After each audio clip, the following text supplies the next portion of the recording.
நட்சத்திரக்காரர்களுக்கு ராகு திசை வரலாம். பரணி நட்சத்திரக்காரர்கள் கொஞ்சம் ஏர்லியா வரும். 10, 26, 27, 33 வயசு, 35 வயசுல ராகு திசை வரலாம். கிருத்திகை நட்சத்திரக்காரர்கள் இன்னொரு ஏர்லியா வரும். கிட்டத்தட்ட 20 வயசுல ராகு திசை வருவதற்கான சாத்தியக்கூறுகள் இருக்கு. இப்ப அஸ்வினி அண்ட் பரணி நட்சத்திரக்காரர்கள் 40 வயசுக்கு மேல ராகு திசை வரும்.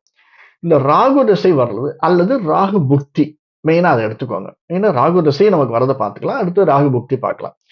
ராகு அப்படின்னா என்னென்ன, ராகு எதை கொடுக்கக்கூடியவன், எதற்கான காரகத்துவம் ராகு அப்படிங்கிறத பார்க்கறதுக்கு பிதாமகர், அதாவது நம்முடைய தாத்தா, தம்முடைய அப்பாவினுடைய வம்சத்தை சொல்லக்கூடியதுதான் ராகு.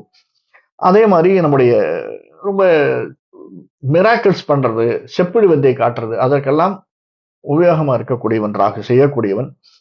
சேவக தொழில் செய்யக்கூடியது, சிலவித செய்யத்தகாத செயல்களை செய்ய தூண்டுபவன் நமக்கு ராகு. அதிகமாக பெண்ணினால் வியாதியை கொடுக்கக்கூடியவன், சில கெட்ட சகவாசத்தினால் வியாதி வரும், நமக்கு உடல்நல குறைவு வருவதற்கான சாத்தியக்கூறுகள் இருக்கிறதுக்கு, குஷ்டரோகம், வீக்கம் வருவது, அடிபட்டு வீங்குவது, இதற்கெல்லாம் சாத்தியமாக இருக்கக்கூடியவன். பயத்தை கொடுக்கக்கூடியவன், நம்முடைய உடலில் குறை